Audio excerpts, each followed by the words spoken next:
Hello, good morning. This is Noel D. Martinez, and this is my output for my subject Advanced Technique of Research. In 2005, World Bank conducted a study, and their study is based on the reflections based on a research project on access and use started in 2004, and they utilized the following methods. Mixed method approach was used. Two surveys of 10,110 students in total, undertaken in 2004 and 2007, 12 universities in South Africa, quantitative analysis of 58 question survey, qualitative analysis of the questionnaires, open-ended questions, and selected additional student interviews at that. And they informed also by the work at CET over the last 5 years at that. Now, what was the South African context during that time? The condition in South Africa is this.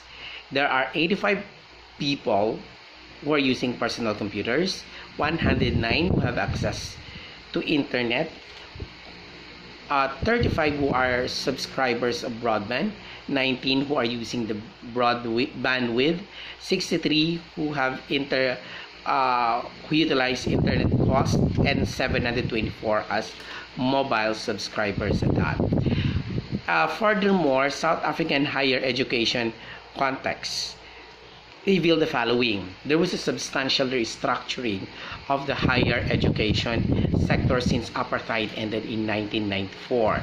There was no national educational technology policy.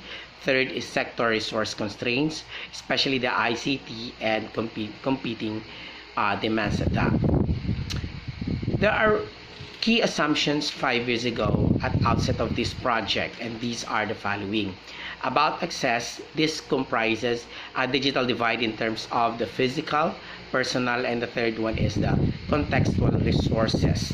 And about use, which comprises the pedagogy and the learning spaces, and the third one is access and use, inextricably intertwined at that. Now, in its rethinking boundaries, it is broken down into 4 ways of that. Number 1 is some existing binary distinctions continue to hold true. Second, some distinctions are excavated and increasingly polarization is occurring. Number 3, traditional activities and categories are becoming less clearly demarcated. And number 4 is some distinctions have dissolved, creating entirely new categories and new possibilities of that. How is this played out? So, to sum it up, this is played out into 4. First, the digital divide. Second is the pedagogy and the curriculum. Third is the learning spaces. And the fourth one is the social and academic intersections of students. Now, the digital divide is characterized as expanding and reconstituting, which means to say that on campus, the digital divide has almost disappeared. Second, on-campus access to computers is reported equivalent for all students. In terms of campus, the digital divide is firmly in place, and off-campus access is varied and unequal at that. In other ways, the digital divide is becoming exacerbated at the extremes. However, in other ways, the digital divide is being reconstituted or bridged by cell phones. Ownership is ubiquitous. Ownership is not socially differentiated.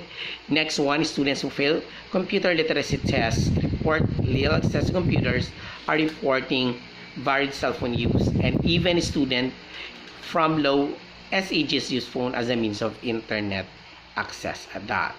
Now, in terms of the second aspect, the pedagogy, which is characterized by entrench and opening up.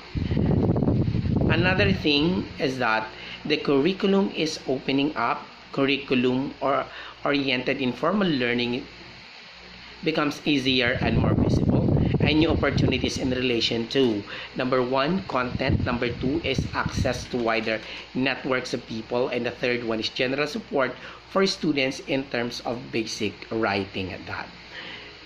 With regards to the curriculum, students of learning is making learning harder, and some students are finding information overwhelming and lack of support daunting at that.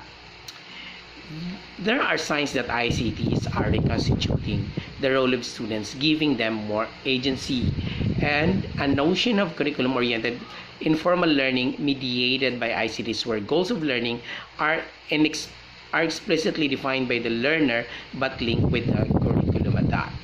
In terms of learning spaces, this is characterized as intact and fluid, which means that the binaries of location constitutes to be relevant into access to computers. But learning spaces are becoming reconstituted also as students use cell phone for access and use in unanticipated ways. And access is increasingly being determined by connectivity, not by location. Social and academic is characterized by separate and interwoven, meaning to say that the binaries between social and academic do still exist.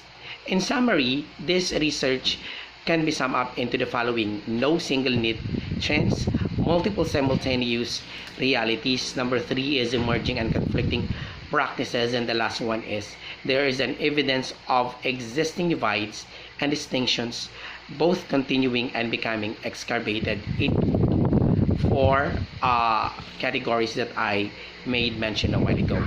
In conclusion, this is a challenge for educators.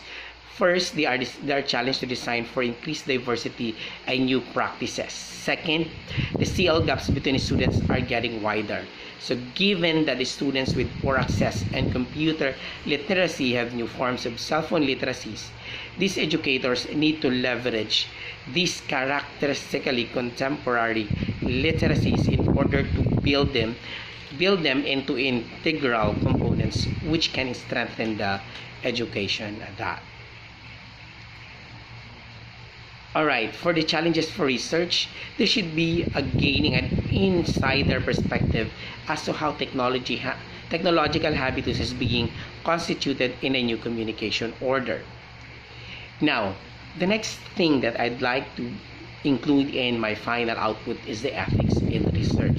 This is another module in research methods in kinesiology. But let us define first what ethics is. Ethics is defined as the discipline concerned with what is morally good and bad, right and wrong. Furthermore, in research, we have what we call scientific misconduct. And this is defined as the fabrication, falsification, or plagiarism in proposing, performing, or reviewing research, or in reporting research results. There are codes and guidelines that are to be followed in this.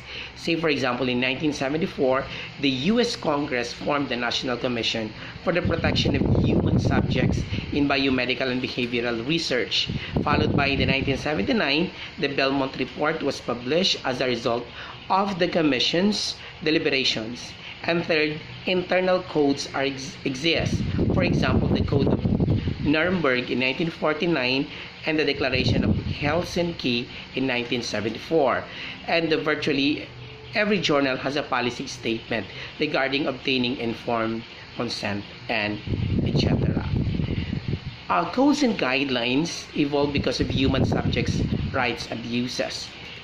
Say, for example, we have the Nazi experiments, the Alaskan Eskimos, and the Tuskegee, Alabama, which study where men with syphilis were treated with placebo instead of a drug.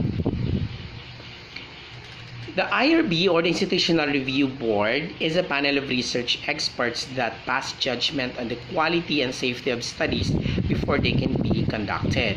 Primarily, this is responsible for protecting the rights of subjects, and the last one, they also protect the researchers and institutions of that. Now, what is a statement of informed consent? This provides a potential subject with information to make a sound decision about participating in a study and provides simple but comprehensive info about the study also. There are elements of informed consent document. Number 1, we have the background and invitation to participate. Second, explanation of procedures. 3, the potential risks and discomforts, potential benefits, the rights of inquiry and withdrawal, and the last one is the signature of subject. Other components sometimes including the informed consent document are the following: the confidentiality and anonymity, invasion of privacy, next is the safe and competent treatment, and the next one is, the last one I'd rather say, is the knowledge of results of that. There are 7 areas of scientific dishonesty. What are these? Number 1, the plagiarism. Number 2 is the fabrication and falsification. 3 is the non-publication of data.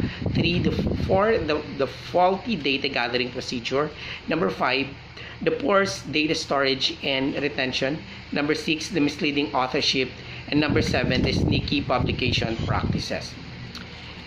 Plagiarism is one of the things that is not to be practiced in research, and this is defined as the using the ideas, writings, and drawings of others as your own. This simply means that when you copy and paste something from the internet as part of your study or research, and that is simply what plagiarism is all about. We also have to define what is fabrication and falsification. Fabrication and falsification: making up or altering data. This means so that when you change a particular data, that is already a fabrication. The non-publication of data means the following: sometimes called, this is the cooking data. Second, data not included in the results because they don't support the desired outcome. Third, some data are bad data.